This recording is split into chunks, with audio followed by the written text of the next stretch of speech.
नींद। हम अपनी जिंदगी का लगभग 1/3 हिस्सा सोने में बिताते हैं, फिर भी हम में से बहुत से लोग इसे हल्के में लेते हैं। हम काम के लिए, सोशलाइजिंग के लिए, यहाँ तक कि लेट नाइट टीवी शोज के लिए अपनी नींद कुर्बान कर देते हैं। लेकिन हम अक्सर भूल जाते हैं कि नींद केवल आराम की एक पैसिव स्टेट नहीं है, यह एक फंडामेंटल बायोलॉजिकल प्रोसेस है जो हमारे वेलबीइंग के लिए उतना ही जरूरी है जितना खाना, पीना और सांस लेना।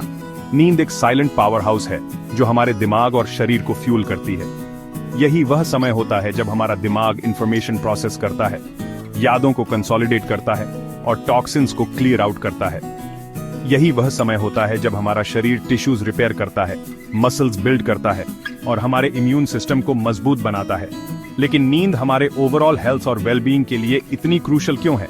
क्या होता है जब हमें पर्याप्त नींद नहीं मिलती? और समय के साथ नींद के बारे में हमारी समझ कैसे इवॉल्व हुई है? चलिए नींद की फैसिनेटिंग दुनिया में उतरते हैं और एक अच्छी नींद के पीछे के सीक्रेट्स को अनकवर करते हैं। सदियों से नींद रहस्य में डूबी रही है। प्राचीन सिविलाइजेशंस नींद को एक मिस्टिकल एक्सपीरियंस के रूप में देखती थीं। एक ऐसा समय जब आत्मा स्पिरिट वर्ल्ड के साथ कम्यून करने के लिए शरीर से टेम्परेरली डिपार्ट करती थी। वे अक्सर मिथोलॉजी और फोल्कलोर के माध्यम से नींद को एक्सप्लेन करते थे, इसे गॉड्स और गॉडेसेस के इन्फ्लुएंस के लिए एट्रीब्यूट करते थे। इंडस्ट्रियल रेवोल्यूशन से पहले इंसान अक्सर 2 डिस्टिंक्ट सेगमेंट्स में सोते थे। इस बाइफेजिक स्लीप पैटर्न में डस्क के बाद सोने का एक पीरियड शामिल होता था। उसके बाद रात के बीच में प्रेयर, रीडिंग या सोशलाइजिंग के लिए जागने का एक पीरियड होता था। फिर एक दूसरा स्लीप पीरियड उन्हें डॉन तक ले जाता था।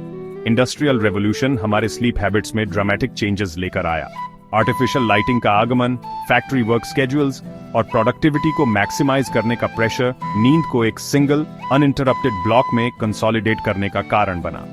बाइफेजिक से मोनोफेजिक स्लीप में इस शिफ्ट का हमारे स्लीप पैटर्न्स पर गहरा प्रभाव पड़ा है और इसके लॉन्ग टर्म कॉन्सिक्वेंसेस आज भी स्टडी किए जा रहे हैं। आज स्लीप साइंस में एडवांसमेंट्स की बदौलत हमें इस बात की ज्यादा क्लियर अंडरस्टैंडिंग है कि जब हम हर रात अपनी आंखें बंद करते हैं तो क्या होता है। अब हम जानते हैं कि नींद एक यूनिफॉर्म स्टेट नहीं है, बल्कि एक डायनामिक प्रोसेस है जो डिफरेंट स्टेजेस से साइकिल करती है। प्रत्येक stage distinct brain wave patterns और फिजियोलॉजिकल चेंजेस से कैरेक्टराइज्ड होती है। नींद के 4 मेन स्टेजेस हैं: non rapid eye movement (NREM), sleep के 3 स्टेजेस और rapid eye movement (REM), sleep का एक stage. NREM sleep progressively deeper sleep से कैरेक्टराइज्ड होती है। स्टेज 3 सबसे डीपेस्ट और मोस्ट रिस्टोरेटिव होती है। दूसरी ओर REM स्लीप वह समय होता है जब हमारा दिमाग सबसे ज्यादा एक्टिव होता है और जब हम विविड ड्रीम्स एक्सपीरियंस करते हैं। हालांकि मॉडर्न लाइफ हमारी नींद के लिए नई चैलेंजेस पेश करती है। हमारे स्मार्टफोन्स से लेकर हमारे टेलीविजन्स तक स्क्रीन्स की यूबिक्विटस प्रेजेंस हमें ब्लू लाइट के संपर्क में लाती है, जो मेलाटोनिन प्रोडक्शन को सप्रेस करती है, एक हार्मोन जो हमारे स्लीप वेक साइकिल को रेगुलेट करने के लिए क्रूशल है। इससे सोने में डिफिकल्टी, रेस्टलेस नाइट्स और डे टाइम फटीग हो सकती है। डिजिटल एज अनगिनत बेनिफिट्स लाने के साथ साथ स्लीप चैलेंजेस का एक नया एरा भी लेकर आया है। हमारे इलेक्ट्रॉनिक डिवाइसेस से इमिटेड होने वाली ब्लू लाइट हमारे नेचुरल स्लीप वेक साइकिल्स को डिसरप्ट करती है, जिससे सोना और सोते रहना मुश्किल हो जाता है। वास्तव में स्टडीज से पता चला है कि सोने से पहले इलेक्ट्रॉनिक डिवाइसेस का यूज करने से मेलाटोनिन प्रोडक्शन 80% तक सप्रेस हो सकती है। हमारे सर्केडियन रिदम का यह डिसरप्शन हमारे ओवरऑल हेल्थ और वेल बीइंग पर रिपल इफेक्ट डाल सकता है। स्लीप डिप्रिवेशन को कई हेल्थ प्रॉब्लम्स से लिंक किया गया है, जिनमें ओबेसिटी, डायबिटीज, हार्ट डिजीज और यहां तक कि कैंसर भी शामिल है। यह हमारे कॉग्निटिव फंक्शन को भी इंपेयर कर सकता है, जिससे मेमोरी, कंसंट्रेशन और डिसीजन मेकिंग में प्रॉब्लम्स आती है। तो इस डिजिटल एज में अपनी नींद को प्रोटेक्ट करने के लिए हम क्या कर सकते हैं? की है healthy sleep hygiene habits establish करना। इसमें एक रिलैक्सिंग बेड टाइम रूटीन बनाना, सोने से पहले कैफीन और अल्कोहल अवॉइड करना और सबसे इंपॉर्टेंट बात, सोने से पहले के घंटों में एक डिजिटल फ्री जोन बनाना शामिल है।